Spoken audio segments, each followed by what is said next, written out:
Acara ini didukung oleh Desa Pay, cashless-nya kerabat desa Indonesia. Jadi Batik Trusmi itu adalah showroom batik terlengkap dan terbesar. Alhamdulillah tadi kita tahun 2013 mendapatkan rekor muri sebagai toko batik terluas, bukan hanya di Indonesia ya, tapi di dunia, dan mendapatkan juga rekor muri sebagai pemilik toko batik termuda. Jadi saat itu usia kami, saya dan suami 22 tahun. Kok bisa gitu kan? Tadi juga di video profil singkat tuh udah dijelasin gitu. Kami merintis bisnis ini mulai dari nol ya kan. Tepatnya tahun 2006 saya dan suami sama-sama baru lulus SMA, sama-sama usianya masih 17 tahun. Kami mengambil keputusan yang mungkin bagi sebagian orang sangat beresiko ya, mengambil keputusan untuk menikah di usia muda, mengambil keputusan untuk memulai usaha sejak dini gitu kan, dengan segala keterbatasan kami ya kan. Kami cuma lulusan SMA, belum punya pengalaman bisnis, belum punya ilmu bisnis, apalagi modal gitu kan. Tapi kami punya tekad, kemauan, semangat dan keyakinan yang sangat kuat. Itu sih modal utamanya gitu. Nah dari situ awal mulanya nggak langsung jualan batik nih gitu kan. Awal mulanya kami cuma menjual kain kafan. Pasti pada tahu ya kain kafan. Tapi pasti ada pertanyaan nih, maksudnya kenapa sih Mbak Sally kok jualannya kain kafan? Jawabannya karena itu yang paling gampang. Kenapa? Karena kain kafan itu kan cuma jual kain putih doang. Nggak perlu harus posting mau di model, di desain seperti apa, atau di motif kayak apa, di bordil, di payet juga enggak gitu kan. Jadi kuncinya kalau teman-teman mau memulai bisnis, usaha gitu, yang mulailah dari yang paling mudah dulu ya, yang paling gampang gitu. Seperti saya dan suami tuh jualannya kain kafan kayak gitu. Nah dari jualan kain kafan itu kami banyak belajar gitu kan. Itu kan pengalaman pertama kami jualan ya. Setelah menikah dapat modal dari amplop pernikahan, terus buat jualan kain kafan. Jadi itu pengalaman pertama yang kami rasakan adalah ya kadang ekspektasi tidak sesuai dengan realita ya kan. Harapan kita juga mungkin belum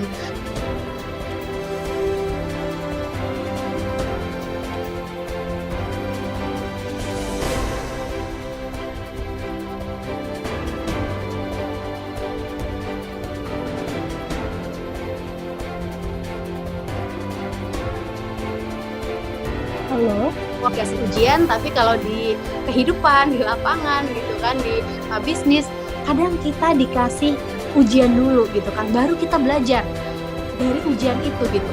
Apa salah kita, apa hikmah yang bisa diambil, apa yang kita harus pelajari, apa yang harus kita perbaiki. Nah, ketika saya jualan kain kafan itu, ekspektasi saya tuh kayaknya yang jualan kain kafan kan jarang nih. Wah, bakalan laris manis nih kain kafan gitu kan. Ternyata nggak setiap hari ada orang yang beli kain kafan gitu. Terus saya sama suami udah berusaha menawar-nawarkan juga kalau orangnya belum butuh kain kafan itu nggak akan beli gitu kan. Terus kayak coba promo gitu kan, coba di diskon atau kayak gimana, tetap gitu orang nggak akan beli kain kafan kalau tidak sesuai dengan kebutuhannya gitu. Jadi kayak kami ngerasa mentok gitu kan, udah nggak tahu harus gimana lagi nih biar jualan kain kafan ini bisa berkembang kayak gitu kan. Nah ketika teman-teman menghadapi bisnis yang stuck ya kan, yang nggak bisa berkembang, yang udah mentok, itu sebenarnya bukan salah bisnisnya gitu kan, tapi kita harus ganti strateginya gitu kan. Karena kain kafan ini orang nggak mungkin beli lebih dari satu. Orang beli kain kafan sesuai kebutuhan, belinya satu ya satu gitu kan. Terus nggak repeat order juga, habis beli terus beli lagi juga enggak gitu kan. Terus nggak nyetok banyak juga gitu kan, nggak nyetok gitu. Kalau baju kan kita kadang bisa nyetok lah buat ganti-ganti apa gimana, ini enggak gitu kan. Ya udah akhirnya ini hikmah kita waktu abis nikah itu numpang di rumah mertua gitu. kita memang berbeda dari pasangan-pasangan lainnya ya.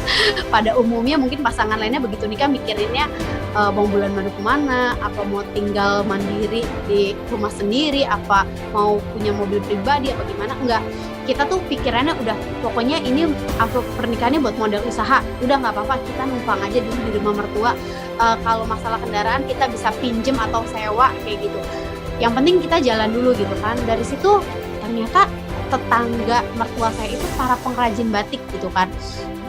Akhirnya saya tuh orangnya dari dulu memang kepo, tapi alhamdulillah keponya kepo positif gitu, pengen tahu gitu kan kayak gimana sih proses batik. Sama sekali saya tuh buta gitu, nggak tahu batik itu seperti apa gitu. Tapi akhirnya saya belajar, saya tahu, dan saya maksudnya lihat, oh bahan dasar batik tuh salah satunya ya ada kain katun, ada sutra, ada ATBM. ATBM itu alat tenun bukan mesin gitu. Nah, kain katun ini yang saya pegang kok ini sama gitu, sama kain kafan di rumah yang belum laku gitu kan. Kain kafan kan banyak tuh stoknya nggak laku gitu kan, belum laku. Terus akhirnya saya ambil dari rumah saya kain kafan itu, terus saya kasih ke pengrajin batik, make sure gitu, ini beneran sama nggak sih? Ternyata beneran sama dong gitu kan. Yang saya pakai saat ini baju batik Megamendung dengan bahan dasar katun. Inilah bahan dasar kain kafan yang sudah dibuat batik. Jadi teman-teman semua nih yang sekarang pakai batik coba dia pegang. Kalau batiknya bahan dasarnya katun, itu adem dipakainya, itu sudah bisa dipastikan teman-teman pakai kain kafan yang sudah berbentuk batik ya, udah diproses batik gitu kan, udah dimotif batik. Jadi setiap masalah itu ada solusinya gitu. Kita mungkin nggak bisa merubah kondisi, memang kain kafan itu nggak begitu laris di pasaran, nggak begitu banyak peminatnya, hanya sesuai dengan kebutuhan. Tapi kita bisa merubah respon kita. Respon kita mau seperti apa? Kalau respon kita positif, mencari solusi, itu hasilnya akan positif. Tapi kalau respon kita negatif ya nanti hasilnya akan negatif gitu ya. Jadi teman-teman semua itu sih maksudnya sedikit ya kan, awal mula kenapa sih kok bisa bisnis batik. Dan ternyata bisnis batik ini saya tujuannya bukan hanya profit oriented, tapi saya tujuannya kayak panggilan jiwa gitu. Saya sebagai anak bangsa punya tanggung jawab untuk melestarikan batik ya, untuk mempromosikan batik, untuk gimana caranya kayak saya mau berinovasi batik itu biar bisa dipakai oleh seluruh masyarakat Indonesia dan bisa membanggakan gitu. Bisa juga go internasional. Makanya kemarin saya bawa batik sampai ke Mesir, bawa batik sampai fashion show di New York, karena impian saya sangat besar sekali gitu.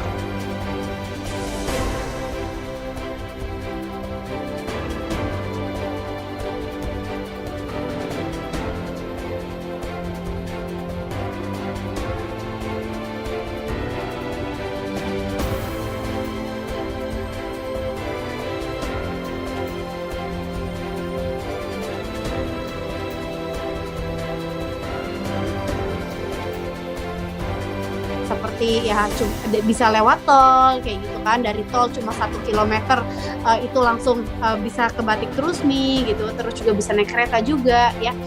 Jadi memang kita alhamdulillah gitu aksesnya mudah gitu kan, Batik Trusmi ini dijangkau sama konsumen ini mudah sekali. Apalagi sekarang di masa pandemi ini kita berinovasi, Batik Trusmi juga beradaptasi, juga berkolaborasi. Seperti apa berinovasinya? Kita sejak pandemi itu kan ada masa-masa kita harus tutup, seperti ya ada lockdown ya kan, terus ada PSBB, kemarin PPKM, pernah sempat tutup. Tapi itu nggak menyurutkan kita untuk menyerah atau kita diem gitu, nggak. Kita tetap berinovasi, kita menciptakan produk yang memang sesuai kebutuhan, yaitu produk masker kain batik gitu. Dulunya mungkin nggak pernah terpikir ya masker kain batik, tapi dengan adanya pandemi seperti ini akhirnya kita bisa menciptakan produk baru masker kain batik dengan inovasi batik gitu. Ada juga jaketnya juga gitu kan. Jadi pengrajin tetap bisa berkarya, penjahit tetap bisa bekerja, karyawan juga tetap bisa masuk bekerja gitu kan, toko juga bisa tetap buka. Dan jangan lupa kita harus bisa beradaptasi. Kayak gimana beradaptasinya? Ya kalau toko offline-nya memang harus tutup, kita harus beradaptasi, kita harus buka secara online. Jadi Batik Trusmi juga bisa diakses dengan mudah dengan cara berbelanja online. Ada juga bisa via WhatsApp, Instagram, di marketplace juga, Shopee, atau Tokopedia. Jadi ya itu dia, kita kalau nggak beradaptasi mungkin kita akan mati atau bisa punah ya, seperti ya contohnya handphone Nokia ya kan, terus juga kamera zaman dulu gitu kan yang bisa ditinggalkan kalau kita tidak beradaptasi. Lalu nggak kalah pentingnya ada kolaborasi gitu. Kita nggak bisa sukses sendirian gitu kan, kita bisa sukses dengan cara berkolaborasi, bekerja sama dengan UMKM. Jadi kita nih di The Keranjang Bali juga ada promo The Keranjang Bali support UMKM jual harga modal. Jadi UMKM yang punya produk ya kan, misalkan dari UMKM yang 15.000 kita jual 15.000, dari UMKM yang 7.000 kita jual 7.000. Kita nggak ambil untung, kita benar-benar support UMKM dengan jual harga modal kayak gitu.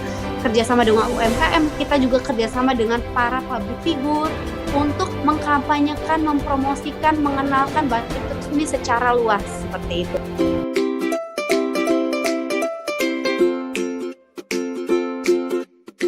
Dapatkan kabar baik dan kebaikan desa dan perdesaan hanya di TV Desa News. Unduh aplikasinya segera.